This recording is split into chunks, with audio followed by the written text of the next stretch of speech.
ออกอากาศณวัดฝายหินนะครับมหาวิทยาลัยเชียงใหม่จังหวัดเชียงใหม่และมาพบกับท่านผู้ฟังทุกวันเสาร์เวลา 11 โมงถึงเที่ยงโดยผมสุนัยเราหาวิวัฒน์ผู้ดำเนินรายการนะครับ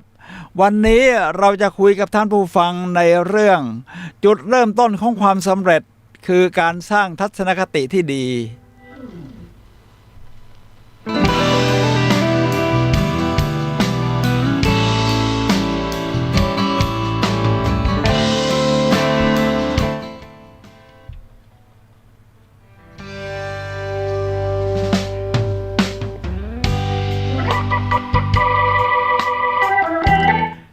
ท่านผู้ฟังครับตอนนี้ก็ใกล้ปีใหม่เข้ามาแล้วนะครับ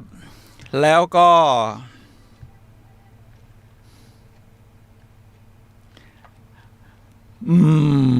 วันนี้วันที่19เดือนธันวาคมแล้ว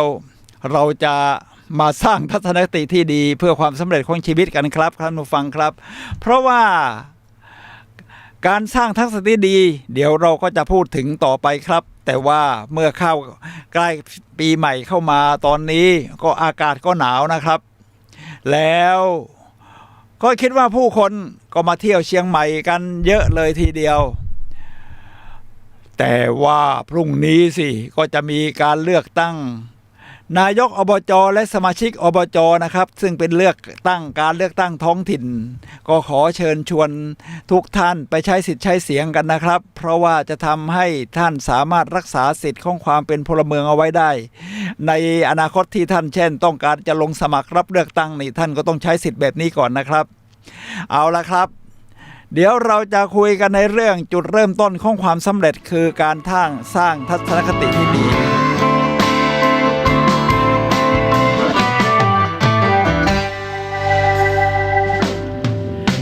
ท่านผู้ฟังครับเราอยากจะประสบความสำเร็จกันทั้งนั้นซึ่งเป็นเรื่องแน่นอนครับทีนี้เมื่อจะประสบความสำเร็จจุดเริ่มต้นจริงๆนั้นเขาบอกว่าให้อยู่ที่ทัศนคติเลยทีเดียวครับโอ้โหทัศนคตินี่คือเรื่องของความคิดความเชื่ออะไรบางอย่างที่เรามีกับตัวเองแล้วก็โลกใบนี้ครับท่านผู้ฟังครับเป็นวิธีการมองโลกของเราถ้าเอาในแง่ของพระพุทธศาสนานี้เรียกว่า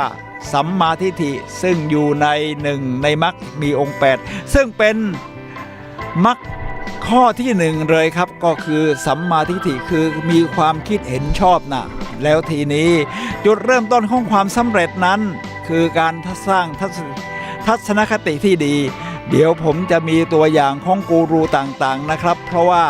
ตอนนี้ผมก็แนะนำว่าใกล้ปีใหม่แล้วเหลืออีกแค่12วันเท่านั้นเองก็จะปีใหม่แล้วเรามาสร้างทัศนคติที่ดีในตอนนี้เพื่อที่จะได้ใช้ชีวิตในปี 2021 ได้อย่างยอดเยี่ยมเพราะว่ามีแนวโน้มว่าตอนนี้เริ่มสร้างทัศนคติแล้วนะครับเริ่มมีแนวโน้มว่าบรรยากาศต่างๆก็จะเป็นไปด้วยดีโดยเฉพาะโควิดเนี่ยนะครับเพราะมีวัคซีนออกมาหลายบริษัทแล้วในไงทั้งไฟเซอร์แล้วก็มีบริษัทในอเมริกาอีก1บริษัทก็จะออกมามีทั้งของอังกฤษมีทั้งของหลายประเทศรวมทั้งไทยเราเนี่ยนะครับคิดว่าจะได้ใช้ประมาณเดือนเมษาหรือกลางปีหน้าประมาณนั้นครับแล้วก็มีผู้ที่มีชื่อเสียงรวมทั้งผู้นำของหลายประเทศก็เริ่มฉีดกันแล้วประชาชนก็เริ่มมั่นใจผมฟังแนวโน้มมาเช้านี่เป็นการใช้ทัศนคติที่ดีนะครับผมฟังเป็นการโฆษณานะครับ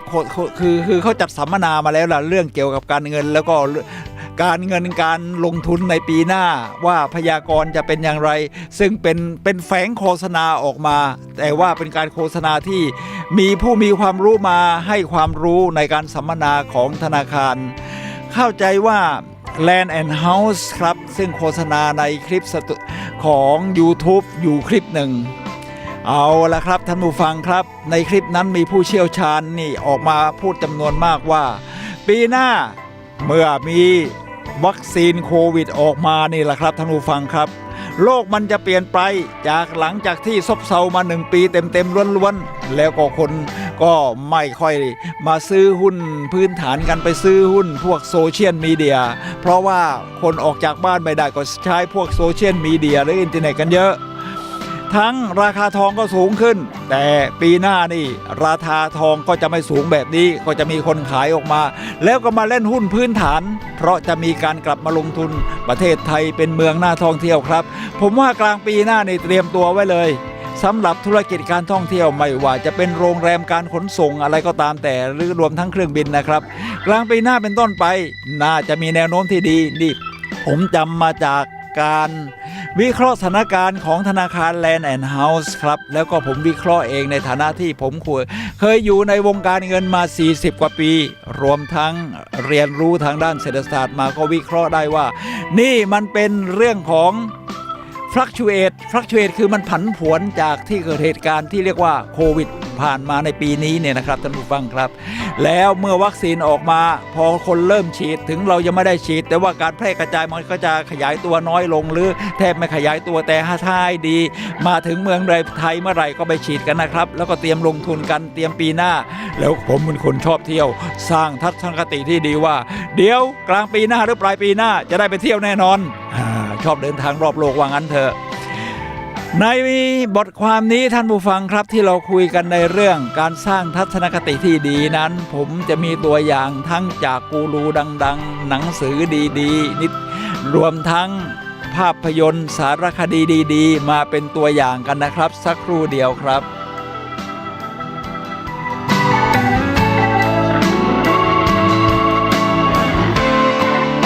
ท่านผู้ฟังครับคนแรกครับผมก็ชื่อว่าพรฮาวีเขาเป็นพิธีกรรายการวิทยุ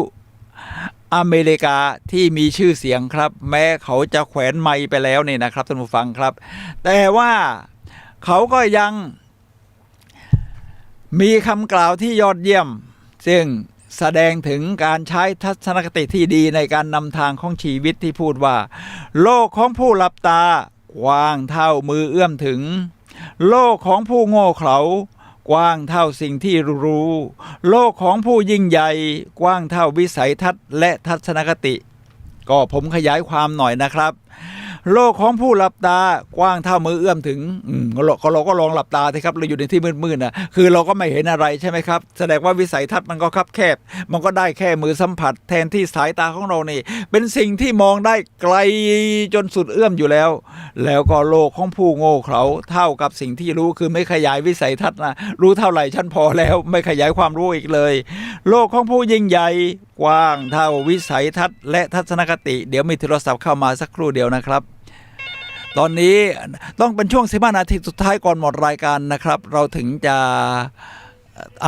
ตอบคำถามของท่านผู้ฟังครับเดี๋ยวผมจะวางไปก่อนนะเสียงเงียบไปแล้วดีแล้วครับโลกของผู้ยิ่งใหญ่กว้างเท่าวิสัยทัศน์และทัศนคติฉะนั้นวิสัยทัศน์กับทัศนคตินี่หมายถึง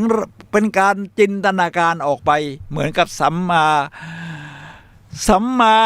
ในนมรรคมีองค์8เนี่ยนะครับสัมมาทิฏฐิสัมมาสังกัปปะสัมมาสังกัปปะก็คือหมายถึงว่าคล้ายๆจินตนาการออกไปว่างั้นว่าจะเกิดสิ่งดีๆกับเราก็จะได้ปรับตัวทำตัวให้เป็นคนดีพร้อมรับสิ่งดีๆนะครับนี่คือคำพูดของพรฮาวีครับท่านผู้ฟังครับแล้วเดี๋ยวสักครู่ผมก็จะเช็คดูซิว่าท่านผู้ฟังรับฟังทางโซเชียลมีเดียไม่ว่าจะเป็นทั้ง YouTube หรือ Facebook ได้ชัดเจนไหมท่านสามารถรับชมภาพพวกนี้ได้ด้วยพร้อมเสียงครับโดยเข้าไปที่ YouTube หรือ Facebook โดยพิมพ์คำว่าวัดฝายหินภาษาไทยนี่แหละครับท่านผู้ฟังครับ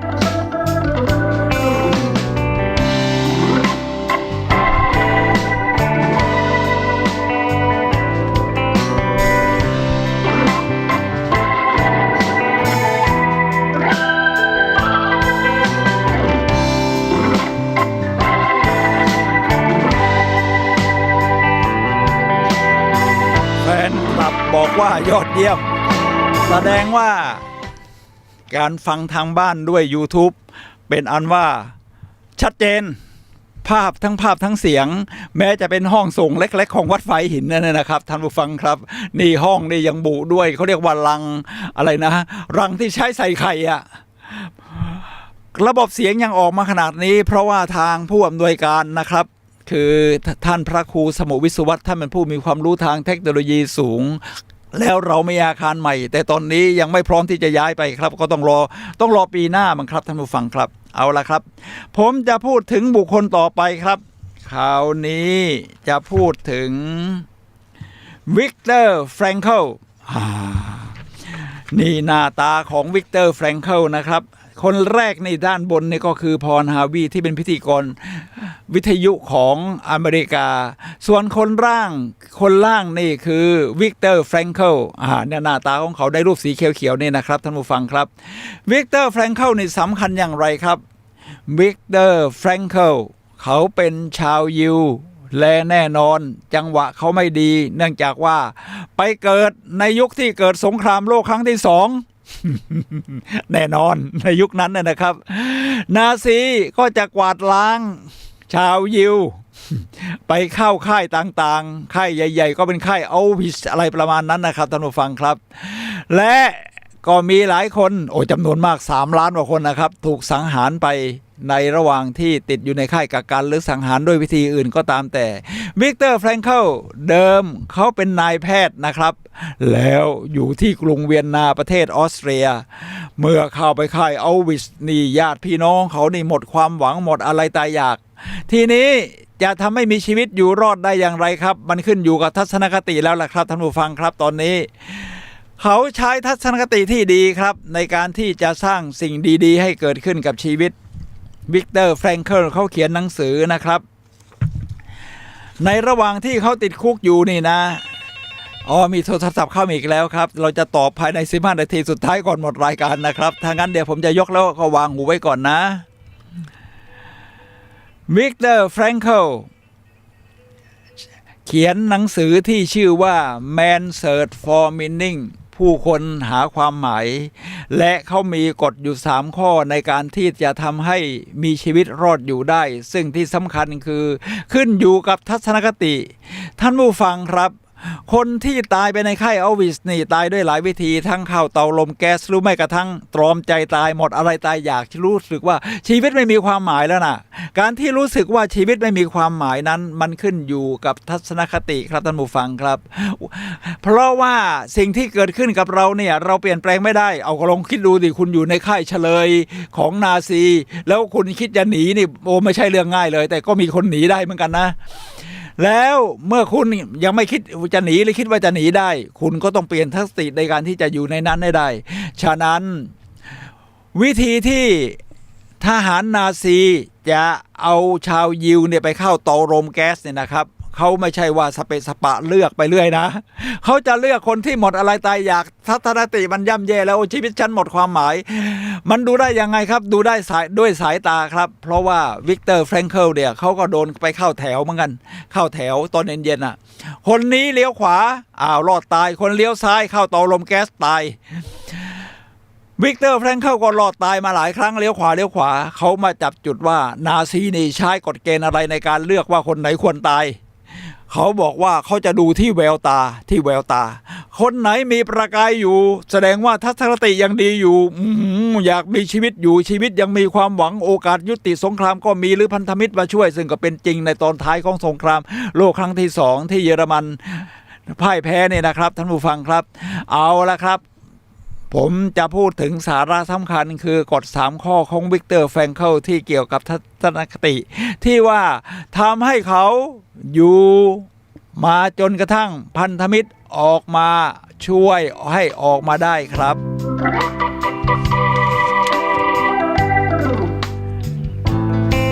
วิกเตอร์แฟรงเคิลกล่าวไว้อย่างนี้ครับท่านผู้ฟังครับว่า3 เรื่องที่สำคัญต่อชีวิตคืออันนี้ในหนังสือเขาก็บอกว่าให้คุณเลือกซิว่าอะไรสำคัญที่สุดนะครับ1ประสบการณ์หรือสิ่งที่เกิดขึ้นกับเราผมก็เที่ยวกับตอนที่วิกเตอร์แฟรงเคิลกำลังติดคุกอยู่ในค่ายอัลวิชสิ่งแวดล้อมที่เกิดขึ้น1คุณอยู่ในคุกคุณสิ้นอิสรภาพ2อาหารการกินขาดแคลนมากเรียกว่าซุปเนื้อเนี่ยคุณโอกาสจะได้กินเนี่ยแทบไม่มีเลยคุณก็ทุกคนก็ผอมแห้งแรงน้อยถ้าเราเคยเห็นรูปในค่ายอัลวิชนี่นะครับโอ้โหแต่ละคนในผอมเห็นซี่โครง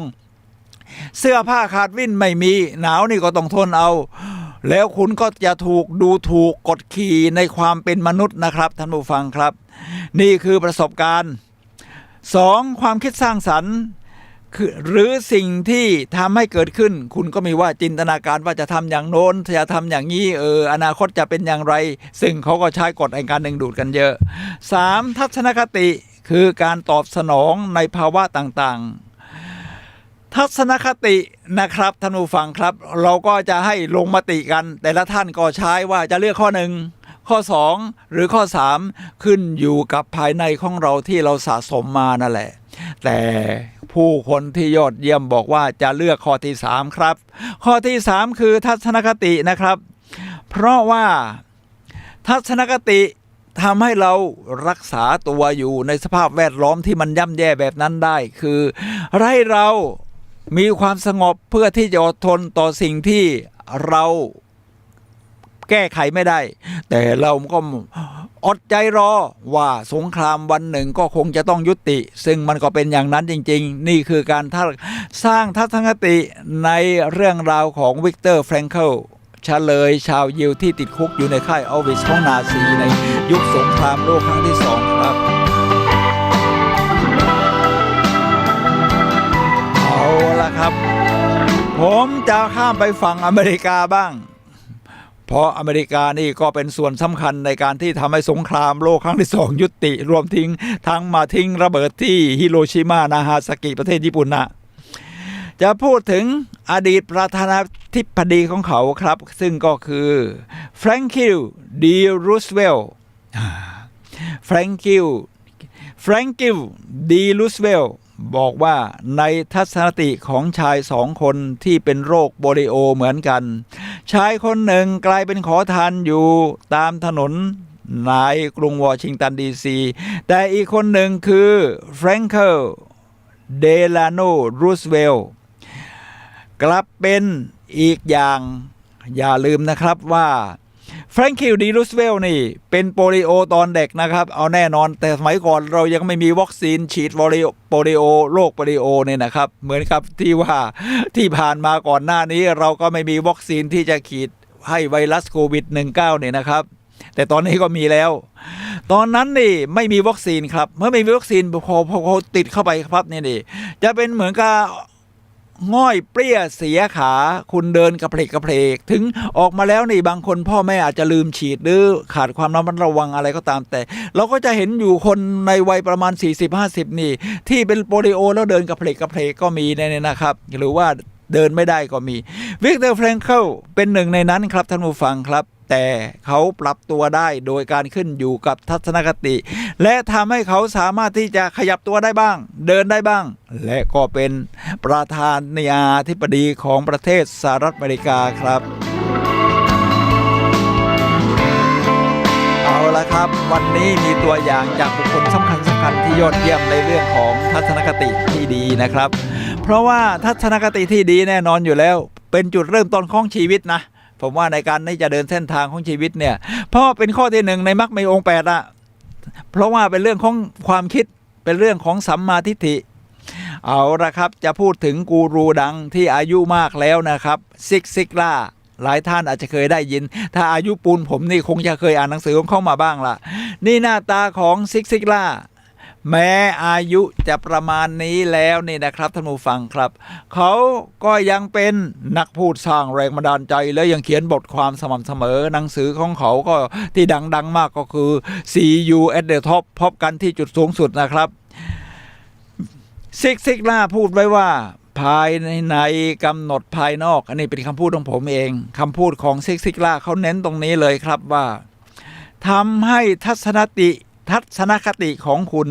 กลายเป็นฝ่ายที่ทำหน้าที่ควบคุมสภาพแวดล้อมภายนอกแทนที่จะปล่อยให้สภาพแวดล้อมภายนอกเข้ามาควบคุมทัศนคติของเราเขาเรียกว่าภายในกำหนดภายนอกไงครับท่านผู้ฟังครับนี่เป็นภาษาทางศาสนาพุทธของเราเลยนะครับว่าภายในนี่กำหนดภายนอกครับฉะนั้นการสร้างทัศนคติที่ดีของเราเนี่ยเวลาเรามองออกไปเราก็จะหาเจอสิ่งดีๆก็แน่นอนว่าโลกมันมีทั้งเหตุการณ์ดีๆเหตุการณ์ที่ไม่ดีก็ผสมผสานกันไปแบบนี้แหละครับเราก็เมื่อสร้างทัศนคติที่ดีเราก็จะเลือกดูทัศนคติที่ดีได้ครับท่านผู้ฟังครับ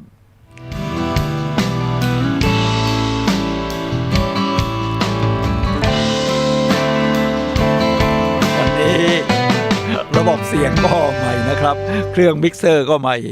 เพราะว่าท่านอาจารย์ก็มีความรู้ด้านเทคโนโลยีสูงนะครับทำให้สถานีของเราภาพเสียงในคมชัดมากผมจะพูดถึงคนอีกคนหนึ่งครับท่านผู้ฟังครับคราวนี้ชื่ออาจจะไม่คุ้นนะผมขออ่านนิดหนึ่งว่าเขาชื่อ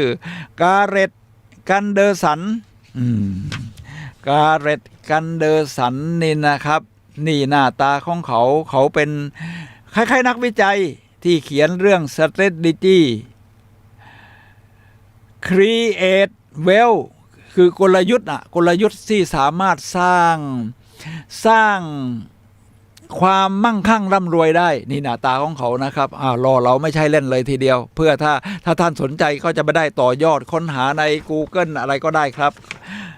พูดไว้อย่างนี้ครับว่าผู้มีปัญญามองเห็นโอกาสขณะที่ผู้อื่นมองเห็นแต่อุปสรรคนี่เป็นเรื่องของทัศนคตินะครับเวลาเราคุยกับคนที่ล้มเหลวมาตลอดชีวิตนี่นะครับท่านผู้ฟังครับเขาจะเห็นปัญหาในทุกโอกาส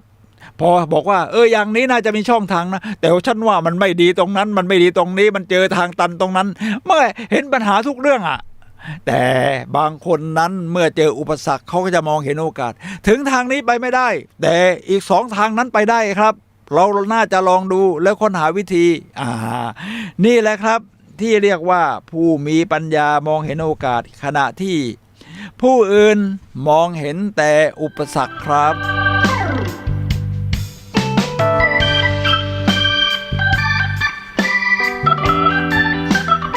ทีนี้มาถึงเรื่องหนังสือครับซึ่งหนังสือนี้เขียนโดยจอห์น กอร์ดอนหนังสือชื่อยาวหน่อยนะครับชื่อว่า The Seed Finding Purpose and Happiness in Life and Work ผมก็จะแปลอย่างนี้นะครับแปลเอาเองว่าเมล็ดพันธุ์แห่งการค้นหา Purpose ก็หมายถึงว่าจุดมุ่งหมายของชีวิตอะไรประมาณนั้นนะครับและความสุขในชีวิตและงานหน้าตาของหนังสือก็ทำดีนะครับนี่คือ The Seed ก็คือเมล็ดพันธุ์ที่มันซ่อนอยู่ข้างในคล้ายๆศักยภาพที่ซ่อนอยู่แต่เรายังไม่ได้เอาออกมาใช้เขาพูดถึงการสร้างทัศนคติที่ดีในเรื่องงานและชีวิตไว้อย่างนี้ครับท่านผู้ฟังครับว่ารักงานที่ตัวเองทำหรือไม่ยินดีให้บริการหรือไม่ยินดีทีนี้เขาอ้างถึงการที่เขาขึ้นเครื่องบินนะครับ ท่านผู้ฟังครับขึ้นเครื่องบินตอนนี้เครื่องบินก็เริ่มวิ่งกันได้แล้ว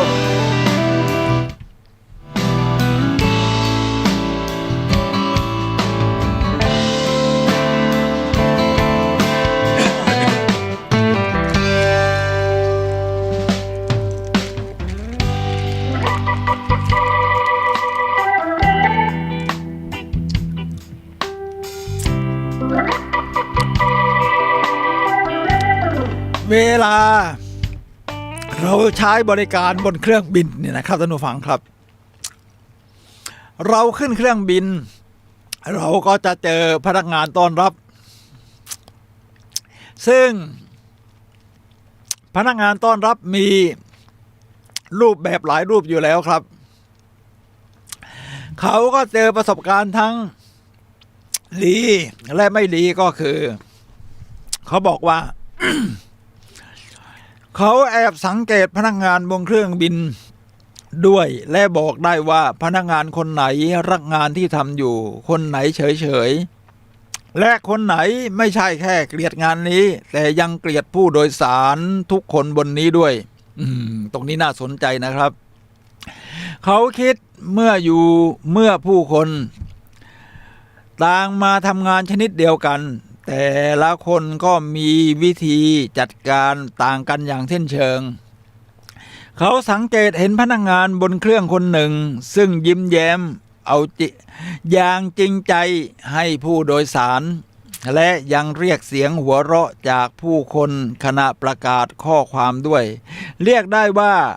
ไม่ได้ทำเพื่อค่าจ้างอย่างเดียวแต่เขาทำเพื่อสร้างความแตกต่าง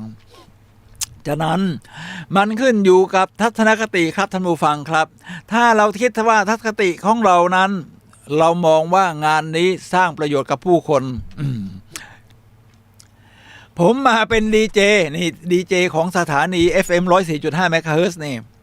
เป็นดีเจอาสาสมัครทั้งสิ้นนะครับไม่ได้มีค่างวดค่าจ้างอะไรเรามาด้วยใจเรารู้สึกว่าสิ่งที่เราค้นคว้ามาเป็นปึกๆแบบนี้เวลาเรามาพูดออกอากาศแบ่งปันให้ท่านผู้ฟังผู้ชมทางบ้านเนี่ยเราคิดว่าเป็นประโยชน์กับผู้ฟังผู้ชมทางบ้านสร้างความแตกต่างได้วันนี้เราพูดถึงทัศนคติเราก็คิดว่าเขาจะได้ฟังตัวอย่างดีๆว่าคนที่มีทัศนคติที่ยอดเยี่ยมนั้นจะเติบโตไปอย่างไรเขามีวิธีคิดอย่างไรนี่ก็เช่นเดียวกันนะครับมันจะสร้างความสุขในการทำงานของเรานี่คือจอห์น กอร์ดอนผู้เขียนหนังสือ The Seed Finding Purpose and Happiness in Life and Work ก็คือเมล็ดพันธุ์แห่งการค้นหาเป้าหมายชีวิตและความสุขในชีวิตและการทำงานเรียกว่าปลูกเป้าหมายเปลี่ยนความเบื่อหน่ายให้เป็นความสุขครับท่านผู้ฟังครับ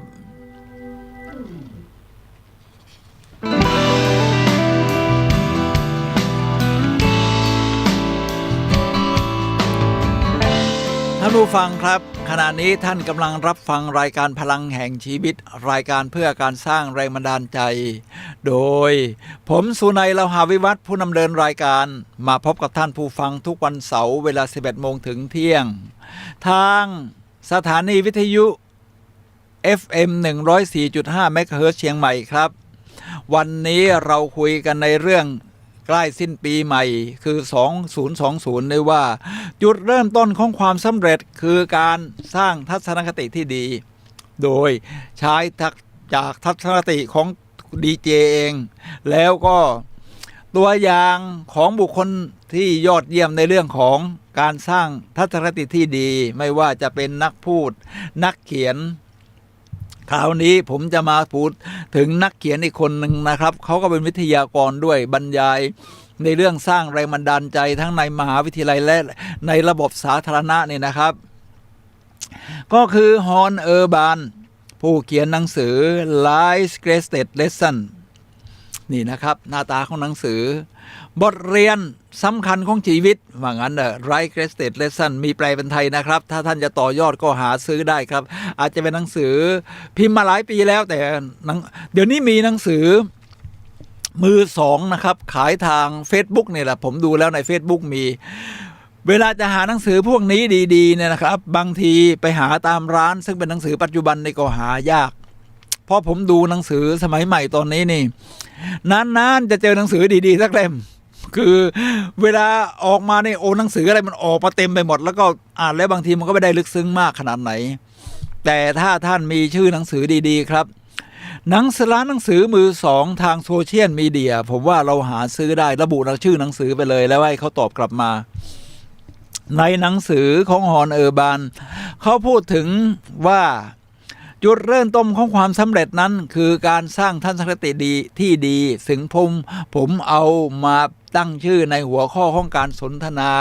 ในวันนี้ในรายการพลังแห่งชีวิตครับท่านผู้ฟังครับฮอน เออร์บานเขาจะมีกฎอยู่3ข้อเหมือนกันคล้ายๆวิกเตอร์ แฟรงเคิลว่างั้นเถอะว่ามองหาสิ่งดีๆในตัวผู้อื่นและทุกสถานการณ์บางคนทัศนคติอาจจะไม่เหมือนฮอน เออร์บานเขาก็บอกว่าบางคนมันแย่บ้าอยู่นั่นมองตามความเป็นจริงหน่อยสิไอคนนั้นบางทีก็ดีไอคนนี้บางทีก็ห่วยท่านผู้ฟังครับตอนนี้เขาบอกว่าให้มองหาสิ่งดีๆหรือ The Pygmalion Effect นะครับThe Pygmalion Effect ก็คือเราหาสิ่งดีๆแล้วพูดถึงที่ดีๆของเขาก็จะได้ขยายสิ่งดีๆที่อยู่ในตัวเขาออกไปยังไงล่ะครับเอาล่ะครับเขามีกฎอยู่3ข้อ1จงแสวงหาแล้วท่านจะพบคือหาสิ่งดีๆนะครับไม่ใช่หาอะไรไปเรื่อยเปื่อยหรือว่ามองหาที่ไอ้นี่มันมีจุดอ่อนตรงไหนจะต้องปรับปรุงตรงไหนตรงนั้นเราจะไม่เน้นนะครับเราจะขยายจุดแข็งกันข้อที่2เราพบสิ่งที่เรามองหาเสมอเป็นกฎแห่งการดึงดูด The Law of Attraction ซึ่งหาอ่านได้แน่นอนเลยในเรื่องนี้คือหนังสือ The Secret ของรอนด้าเบิร์นเพราะว่า Like Attract Like คือสิ่งที่เหมือนกันจะดูดเข้าหากันนะครับท่านผู้ฟังครับเหมือนที่เรามีแม่เหล็กนะครับฉะนั้นเวลาเราหาสิ่งดีๆสิ่งดีๆมันก็จะปรากฏออกมากรูเข้ามาหาเราชีวิตของเราก็จะสร้างสรรค์สิ่งดีๆได้มากขึ้นนี่คือกฎข้อที่2ว่าเราพบสิ่งที่เรามองหาเสมอและ3สิ่งที่คุณเห็นคือสิ่งที่คุณได้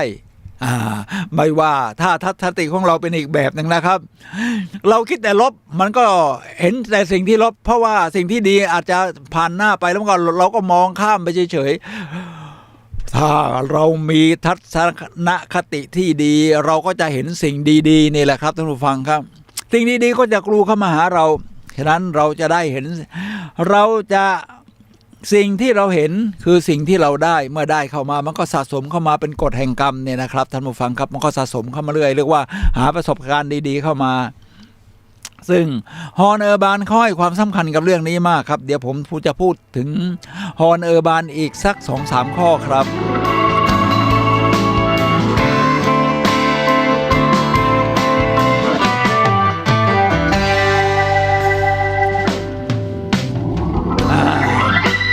มาดูฮอนเออร์บานอีกข้อหนึ่งนะครับเขาพูดไว้อย่างนี้ครับว่า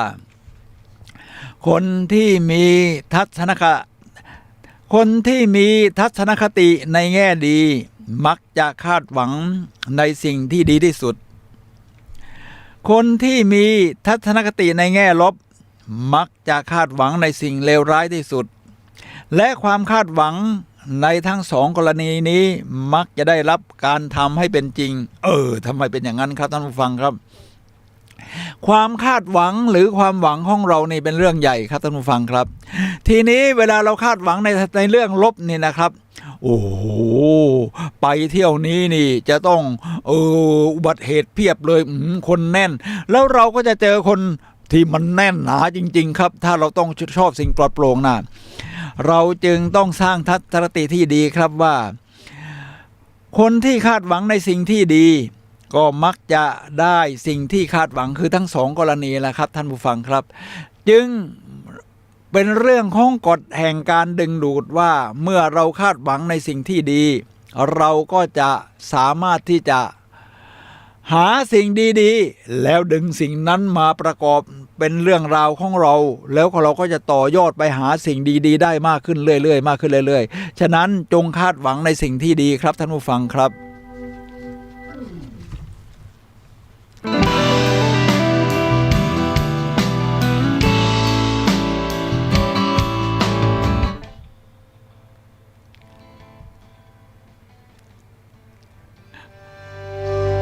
วันนี้เครื่องมิกเซอร์ใหม่ผมก็เลยไม่ค่อยคุ้นเท่าไหร่ครับท่านผู้ฟังครับเอาละครับค่อยๆเรียนรู้กันไปสร้างทัศนคติที่ดีต่อมิกเซอร์ตัวนี้เป็นตัวใหม่ฮอนเออร์บานต่อที่เรายืนอยู่ในวันนี้คือผลลัพธ์ของจากทัศนคติที่เราได้เรียนรู้คือทัศนคติที่เราเรียนรู้เนี่ยนะครับที่เรายืนอยู่ในวันนี้คือผลลัพธ์จากทัศนคติที่เราได้เรียนรู้คือได้เลือกถ้าหากต้องการเปลี่ยนแปลงมันเราก็ต้องเริ่มต้นด้วยการเปลี่ยนทัศนคติของเราและเรียนรู้ทัศนคติใหม่ๆซะก่อนโลกนี้นี่ยังมีสิ่งที่จะให้เรียนรู้อีกมากมายครับผมเดี๋ยวนี้ก็ใช้โซเชียลมีเดียมากขึ้นแล้วก็มีสิ่งที่ทำให้จะต้องเรียนรู้มากขึ้นครับเวลาเข้าไปดูข่าวของคนรุ่นใหม่ๆนี่เขาก็บอกว่าแอสแท็กชื่อนั้นชื่อนี้แอสแท็กข้อความนั้นข้อความนี้ผมก็ไม่เข้าใจครับมันแปลว่าอะไรแอสแท็กเนี่ยเพราะเราเป็นคนรุ่นคนที่อายุสูงแล้วนะครับท่านผู้ฟังครับจึงแอสแท็กก็ไปถามลูกถามหลานในลูกหลานก็ยังตอบไม่ค่อยได้ผมก็เลยลองดูที่เวลาเขาให้ชื่อมาเนี่ยนะครับหมายถึงว่าเราพิมพ์ชื่อนั้น เข้าไปในโซเชียลมีเดียไม่ว่าจะเป็น Facebook หรือ YouTube เนี่ยนะครับเราก็จะพบข้อความที่คุณโพสต์ข้อความนั้นเนี่ยออกมาเป็นชุดให้เรานี่คือความยอดเยี่ยมของการเรียนรู้ครับว่าโซเชียลมีเดียนั้นเขาสามารถที่จะสรรหาคำแล้วก็เลือกคำที่มีคนโพสต์เอาไว้ในข้อความแบบนั้นดึงมาให้เราอ่านเรียกว่าทันอกทันใจสนใจหัวข้อไหนนี่ใส่แฮชแท็กเข้าไปเลยครับแล้วก็พิมพ์ข้อความนั้นแหละสั้นๆเป็นวลีสั้นๆที่มีความหมายนี่คือโลกของการเรียนรู้ครับท่านผู้ฟังครับ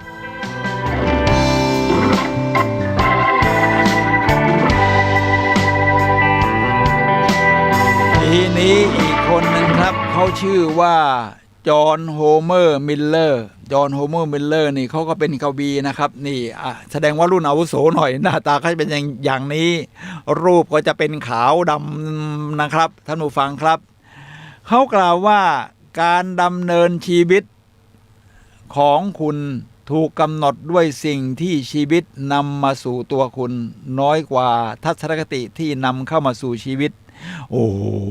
การดำเนินชีวิตถูกกำหนดด้วยสิ่งที่ชีวิตนำเข้ามาสู่ตัวคุณน้อยกว่าทัศนคติที่คุณนำมาสู่ชีวิตโอ้โหผมว่าเรื่องนี้เรื่องใหญ่นะเพราะเหตุการณ์ที่เกิดขึ้นกับเรานี่เรามีทั้งเหตุการณ์ที่ควบคุมได้และควบคุมไม่ได้ผมว่า 90% นะควบคุมไม่ได้เพราะมันมีเหตุการณ์มาจากทั้งธรรมชาติเหตุการณ์ที่มีคนหนึ่งหรือหลายๆคนหรือเหตุการณ์ทั้งปวงอะไรก็ตามแต่มันเกิดขึ้นมากมายครับท่านผู้ฟังครับทีนี้มันขึ้นอยู่กับว่าถ้าเราจะกระทำแล้วใช้ชีวิตอย่างไรให้เป็นความยอดเยี่ยมหรือความย่ำแย่นี่มันขึ้นอยู่กับทัศนคตินี่แหละครับท่านผู้ฟังครับถ้าเราเลือกดูว่าโลกใบนี้มันเป็นอย่างไรในช่วง1 ปีที่ผ่านมานี่มันเป็นเหตุการณ์ที่เข้ามาในชีวิตแน่นอนทุกคนก็เฝ้าระวังเรื่องโควิดกันเป็นเรื่องใหญ่เวลาเดินทางไปไหนไม่ได้โดยที่เราถูกล็อกดาวน์นี่นะครับหมายถึงว่ามนุษย์นี่เป็นผู้ที่ชอบอิสรภาพเสรีอยู่แล้วนี่คือเป็นความหวังที่ยิ่งใหญ่ของมนุษย์พอถูกล็อกดาวน์เราเหมือนกับรู้สึกว่าถูกกีดกั้นถูกปิดกั้นเสรีภาพถูกควบคุมห้างเฮิงตอนนั้นก็ไม่เปิดยังจำกันได้ใช่ไหมครับประมาณเดือนพฤษภาคมที่ผ่านมาทีนี้ทัศนคติเป็นอย่างไรครับทัศนคติเมื่อคุณเปลี่ยนแปลงไม่ได้ว่าห้างต้องเปิดสิถ้าเปิดเดี๋ยวก็ติดโควิดกันหมดเลยคุณก็ใช้โซเชียลมีเดียมันก็มีโปรแกรมคอมพิวเตอร์ที่คนใช้กันมากขึ้นเช่น Zoom คือประชุมโดยการเห็นหน้าหลายๆคนใช้โทรศัพท์มือถือนี่แหละเปิดเป็นการเปลี่ยนทัศนคติก็ทำให้คุณอย่างน้อยช่วงโควิดที่ผ่านมาคุณใช้การประชุมผ่านมือถือเป็นหรือผ่านทางหน้าจอคอมพิวเตอร์เป็นหรือใช้ซูมเป็นหรือใช้โปรแกรมมีตติ้งเป็นจริงไหมครับท่านผู้ฟังครับฉะนั้นที่จอห์นโฮเมอร์มิลเลอร์บอกว่าการดำเนินชีวิตของคุณถูกกำหนดด้วยสิ่งที่ชีวิตนำมาสู่คุณน้อยกว่าทัศนคติที่คุณนำมาสู่ชีวิตถ้าคุณไม่มีคณะคติที่ดีคุณก็ปล่อยเอาประดังเข้ามาพอเขาล็อกดาวน์คุณก็ห่อเหี่ยวนั่งซึมดีไม่ดีเป็นโรคจิตซึมเศร้าไปเลยก็มีแต่ว่าถ้าคุณมีทัศนคติดีคุณก็ทำอย่างอื่นได้คุณไม่ถนัดโซเชียลมีเดียก็หาหนังสือเก่าๆมาอ่านดีครับหรือจะซื้อทางออนไลน์ก็ยังได้ใช่ไหมครับเป็นการช่วงของการสะสมความรู้เหมือนกับว่าเวลาฤดูหนาวตอนนี้มันก็เริ่มหนาวพรุ่งนี้อากาศจะหนาวอีก 2-4 ลบลงอีก 2-4 องศาเราก็เตรียมตัวไว้พอฤดูหนาวพวกหมีพวกกบก็จะจำศีลเวลาเราถูกล็อกดาวน์ไปไหนไม่ได้เราก็เหมือนกับถูกจำศีลเราก็ไม่ห่อเหี่ยวไม่เป็นโรคจิตซึมเศร้าเราสร้างทัศนคติดีว่าเป็นช่วงแห่งการสะสมความรู้โดยเอาหนังสือที่ซื้อมาเป็นตั้งคนที่ชอบอ่านหนังสือที่ชอบซื้อทีหนึ่งเยอะๆนะครับพอซื้อมาเสร็จแล้วยังอ่านไม่หมดหรอกอ่านอีก3 ปียังไม่หมดเลยนี่ก็ค่อยๆลื้อออกมาเพราะโอกาสมันให้แล้วนี่คุณไปไหนไม่ได้จริงไหมครับและช่วงนี้แม้วัคซีนจะออกมาแล้วก็จริงแต่ประเทศยังระบาดอยู่บางประเทศนะครับยังระบาดอยู่ของไทยเรานี่ถือว่าควบคุมได้ดีโดยเฉพาะในยุโรปก็บอกว่าจะล็อกดาวน์ทีนี้ประชาชนก็ไม่ยอมที่เพราะว่าเสรีภาพนี่เป็นเรื่องใหญ่โดยเฉพาะประชาชนที่อยู่ในสังคมที่เขาเจริญเป็นประชาธิปไตยจริงๆแล้วเนี่ยนะครับเขาก็ยังไม่ยอมเขาก็อยากจะออกมามีตติ้งกันโดยเฉพาะในช่วงคริสต์มาส คริสต์มาสนี่คือมันเป็นช่วงฤดูหนาวจัดของทางซีกโลกด้านเหนือถ้าเป็นซีกโลกทางนิวซีแลนด์ออสเตรเลียที่อยู่ด้านใต้มันก็จะเป็นฤดูร้อนมันก็จะกลับกันเพราะแกนโลกเอียงไปเอียงมาแบบนี้นะครับทำให้โลกหมุนแบบนี้และทุกคนก็จะต้องเนื่องจากมันอยู่ในบ้านมันก็ซบเซาสิฤดูหนาวมันซบเซาอยู่แล้วใช่ไหมครับอากาศไม่ค่อยเห็นแสงไม่ค่อยเห็นอะไรพอคริสต์มาสถ้าเราดูใน YouTube เนี่ยนะครับเราจะเห็นว่ามีการมาออกร้านออกรวงมีชิงช้าสวรรค์มีเครื่องเล่นออกมาประกอบกันให้ทุกคนได้มีชีวิตชีวาเขาก็อยากจะออกไปทีนี้อยากจะออกไปพอเขาจริงๆนี่ประชาชนก็จะชนะนะครับท่านผู้ฟังครับ WHO องค์การอนามัยโลกของ UN ก็เลยบอกว่าถ้าอย่างนั้นจะออกมาก็ได้ขอแนะนำชาวตะวันตกนะครับว่าให้ออกมาฉลองคริสต์มาสด้วยการใส่แมสนี่แหละครับท่านผู้ฟังครับสร้างทัศนคติที่ดีฉลองก็ได้ครับแต่ต้องใส่แมสนะขอต่อของจอห์นโฮเมอร์มิลเลอร์ครับท่านผู้ฟังครับว่าเขาพูดต่ออย่างนี้ครับว่าการถูกกำหนดด้วยสิ่งที่เกิดขึ้นกับคุณน้อยกว่าวิธีการที่ความคิดของคุณมองสิ่งที่เกิดขึ้นวิธีการที่มองสิ่งที่เกิดขึ้นนะโอ้ผมว่ามันลึกซึ้งนะผมแทบจะขยายความไม่ออกท่านผู้ฟังก็เอาตามเนื้อหาได้เลยครับเพราะว่าเวลาเหตุการณ์ที่มันเกิดขึ้นกับเราเนี่ยมันสำคัญน้อยกว่าวิธีการที่เรามองมันน่ะมองมันสมมติเราล้มลงเนี่ยนะครับบางคนว่าโอ้ยทำไมต้องล้มอีกแล้วล่ะล้มบ่อยจังเจ็บจังเลยลุกก็ไม่ค่อยไหวมีคนสร้างทัศนคติที่ดีบอกว่าเวลาคุณล้มนี่นะครับคุณจะมองเห็นสิ่งที่มันอยู่บนพื้นนี่ได้ชัดเจนขึ้นคุณจะรู้ว่าอะไรที่เป็นอุปสรรคของคุณนี่ชัดเจนขึ้นคุณจะได้หาทางปรับตัวแล้วทำให้ร่างกายของคุณเตรียมพร้อมเมื่อศึกษาสิ่งแวดล้อมในช่วงที่คุณล้มลงเนี่ยเห็นพื้นได้ชัดเจนขึ้นสิ่งแวดล้อมชัดเจนขึ้นคุณก็พร้อมที่จะลุกเรียนรู้แล้วก็สร้างวิธีการเสริมสร้างทัศนคติที่ดีแบบใหม่ๆขึ้นมาพร้อมที่จะเดินไปข้างหน้านี่แหละครับคือจอห์นโฮเมอร์มิลเลอร์ดูหน้าตาเขาอีกทีนะครับผมรู้สึกว่าเขาเขียนหนังสือเป็นบทความเขาเขียนบทละครด้วยนะครับเป็นหนังที่ลองดูก็สามารถหาดูได้ครับ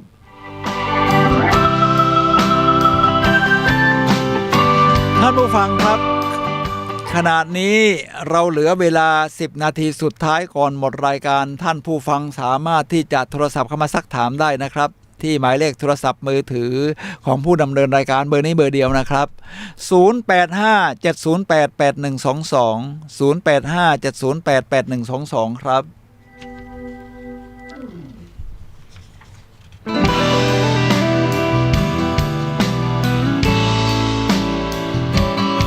โอ้ภายใน10นาทีนี่ต้องลุยแล้วล่ะครับมีเรื่องที่เราเตรียมมาแล้วก็มีหัวข้อดีๆเดี๋ยวจะเรียกว่าเสียของสร้างทัศนคติที่ดีว่า10นาทีก็ลุยได้ในเรื่องเอาซ้ำแบบคล้ายๆว่าว้าวตื่นเต้นดีใจเจอเหตุการณ์ดีๆเอาซ้ำนะครับนี่คือเอาซ้ำนี่หาดูใน Google ได้ครับพิมพ์คำว่าเอาซ้ำนี่แหละครับคนนี้เขาเขียนเรื่องต่างๆไว้เป็นหนังสือว่าเหตุการณ์ที่เป็นว้าวดีใจอยู่มานี่นะครับ50ข้อทีนี้เรียกว่าเขาเขียนในบล็อกก็ได้ไหมถ้าท่านหาซื้อหนังสือยากก็ดูในบล็อกของเขาชื่อนีนปาสีชาเป็นชาวแคนาดาเชื้อสายอินเดียนะครับนี่หน้าตาของนีนปาสีชาแล้วก็ตรงรูปนี้ก็จะเป็นรูปหน้าตาของเขาเพื่อให้ต่อยอดได้ง่ายขึ้นสำหรับผู้ที่ชอบการต่อยอดนะครับท่านผู้ฟังครับล่างสุดเนี่ยนะครับทีนี้นีนปาสีชานี่เขามีชื่อเสียงมากครับเขาก็บอกว่าของเจ๋งๆ 1,000 อย่างผมก็โอ้ยอดเยี่ยมไปเลยนะนีนปาสีชาคนอะไรหาเรื่องของเยี่ยมเจ๋งๆมาได้ตั้ง1,000 อย่าง เขาบอกว่าเขามีเคล็ดลับครับ3เคล็ดลับของความเจ๋งหนังสือคัมภีร์ความเจ๋ง The Book of Awesome ถ้าชอบในแนวอ่านหนังสือเนี่ยนะครับก็หามาเพิ่มเติมได้ครับเขาบอกว่าได้แก่1ทัศนคติเห็นไหมเริ่มต้นที่ทัศนคติสัมมาทิฏฐิเลยนะครับท่านผู้ฟังครับทัศนคติ2การตระหนักรู้ทัศนคติก็คือ attitude การตระหนักรู้คือ awareness 3ความเป็นแบบฉบับหรือ authenticity แต่วันนี้เราจะเน้นเรื่องทัศนคตินะครับว่า 1. คุณอาจวนเวียนอยู่กับความเศร้าไปตลอดกาลหรือ 2. คุณอาจเสียใจแล้วเผชิญหน้ากับชีวิตด้วยดวงตาที่ส่างโศกการมีทัศนคติที่ดีคือทางเลือกที่2นะครับท่านผู้ฟังครับคือมองโลกด้วยสายตาที่ส่างโศกนะโลกนี้ยังมีความหวังอยู่ครับ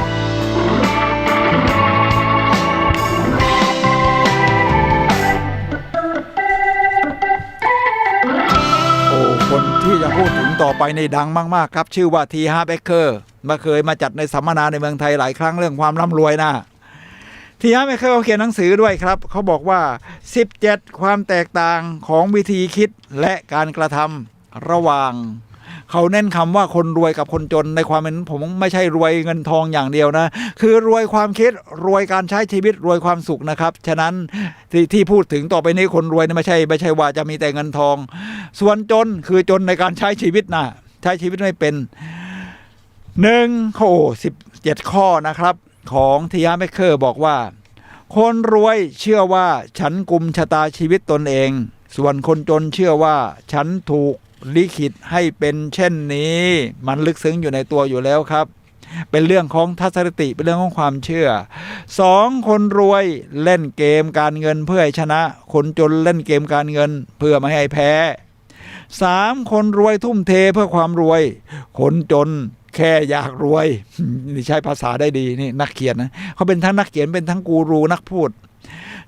4คนรวยคิดการใหญ่คนจนคิดการเล็ก5คนรวยมุ่งความสนใจไปที่โอกาส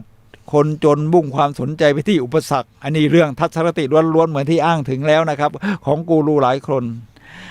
6คนรวยชื่นชมผู้ร่ำรวยและประสบความสำเร็จคนอื่นๆคนจนชิงชังผู้ร่ำรวยและประสบความสำเร็จ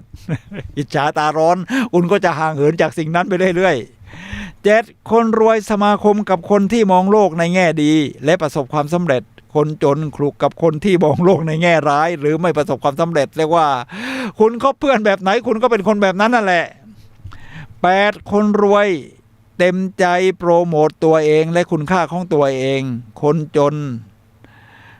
การขายและการมองการขายและโปรโมชั่นในแง่ลบฉะนั้นเรามีดีนี่เราต้องบอกนะครับถ้าไม่รู้จะบอกวิธีไหนก็ใช้ Facebook นี่แหละครับลงรูปทุกวันที่คุณทำดีๆวันนี้วิ่งได้2กิโลเมตรก็ลงได้วิ่งได้15กิโลเมตรก็ลงได้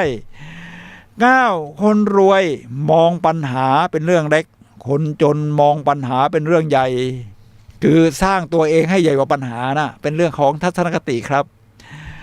10คนรวยเป็นผู้รับที่ยอดเยี่ยมคนจนเป็นผู้รับที่ยอดแย่คือมาให้ฉันอย่าไม่เอาทำไมต้องลำบากอย่างนี้คุณก็ชื่นชมเลยเถอะครับชื่นชมโอ้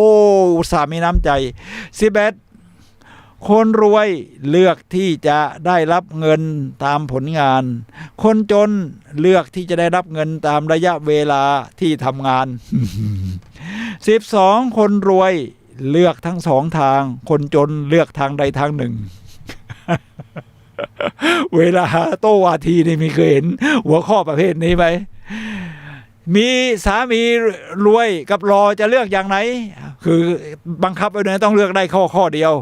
แต่คนสมัยใหม่ที่เขาทัศนคติยอดเยี่ยมเขาก็บอกว่าดิฉันหรือผมก็เลือกได้เลือกทั้งสองอย่างดิทั้งรวยทั้งรอ ท่านผู้ฟังครับเป็นเรื่องของทัศนคติล้วนๆ13คนรวยสนใจมูลค่าทรัพย์สินคนจนสนใจแต่รายได้จากการทำงานคือเป็นสิ่งที่เราสะสมขึ้นนะครับที่ว่ารายได้ที่มันเกิดจากทรัพย์สินทางปัญญาทำนองนี้14คนรวยเก่งเรื่องการ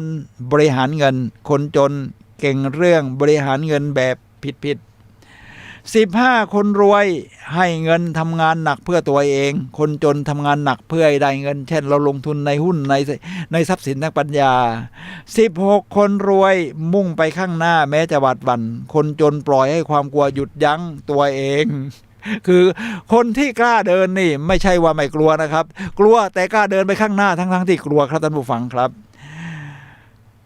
17สุดท้ายคนรวยเรียนรู้และเติบโตตลอดเวลา คนจนคิดว่าตัวเองรู้ดีอยู่แล้ว เรียกว่า Fix Mindset ให้ดีต้อง Growth Mindset นะครับหนังสือ Mindset นะครับหาอ่านได้ครับแล้วก็ของ T.Harv Eker ก็หาอ่านได้เป็นหนังสือที่มีแปลเป็นไทยด้วยครับท่านผู้ฟังครับ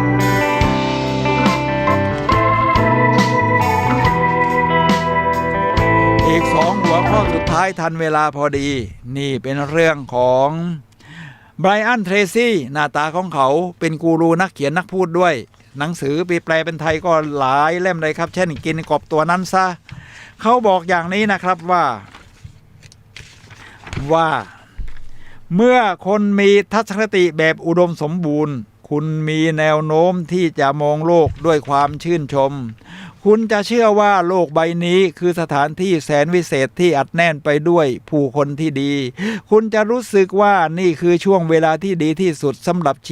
การมีชีวิตอยู่ผมก็ว่าเป็นแบบนั้นนะผมอายุแม้จะขนาดนี้นะครับก็คิดว่าเป็นช่วงที่ดีที่สุดเนี่ยในการใช้ชีวิตในการเป็นดีเจในการออกกำลังกายในการวิ่งในการเต้นแอโรบิกว่างั้นเถอะ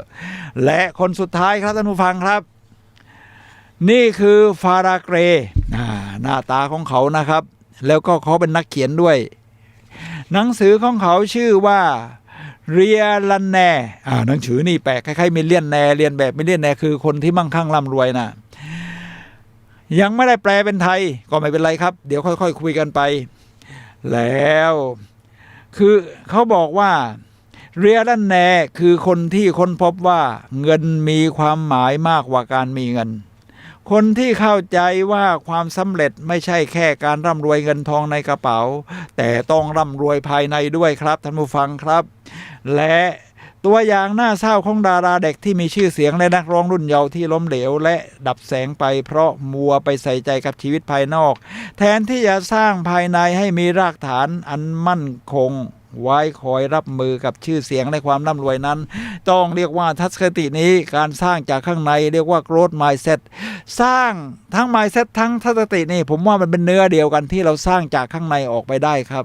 มองโลกในแง่ดีสรรหาสิ่งดีๆคบเพื่อนดีๆเลือกหาสิ่งดีๆสำหรับวันนี้ใกล้จะถึงปีใหม่แล้วอีกแค่12วันก็คือ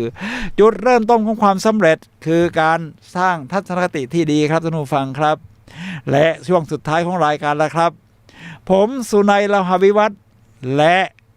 รายการพลังแห่งชีวิตขอลาท่านผู้ฟังไปก่อนพบกันใหม่วันเสาร์หน้าซึ่งเป็นเสาร์สุดท้ายของปีนี้แล้วครับทางคลื่น FM